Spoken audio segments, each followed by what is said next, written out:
سلام الله عليكم زوار متابعين قناة محمد أمين. نبداو الفيديو ديالنا دائما أبدا بالصلاة والسلام على رسول الله. اللهم صل وسلم وبارك على سيدنا محمد. عروض بيم حتى نهار الحد من اليوم 25 الخميس حتى ل 28 إن شاء الله بالحد.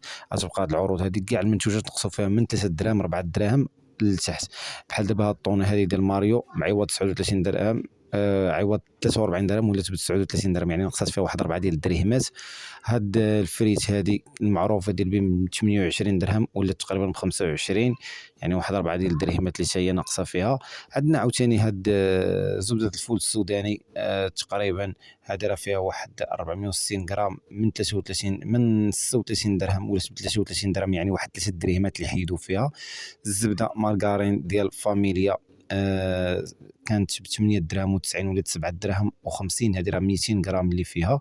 هذا المنظف هذا من 17 درهم و50 ولا 16 درهم و50، يعني درهم اللي تحيد فيه. هذا منظف اي حاجه اللي عندها علاقه بالاينوكس.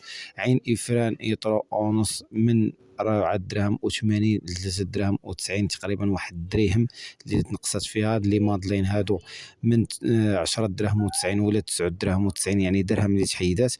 اغلبيه ديال المنتوجات اقل حاجه تحيد الدرهم، اقل حاجه تحيد الدرهم في هذه العروض هذو كامله. جينوفا من 9 دراهم و80 8 دراهم و90، تقريبا درهم. هذا كيكه ديال جينوفا واحد 5 ديال لي طرونش ولا 5 ديال جينوفات. هذا المعطر ديال الجو من قول 20 درهم ولا ب 18 درهم، يعني 2 دراهم اللي تحيدوا فيه.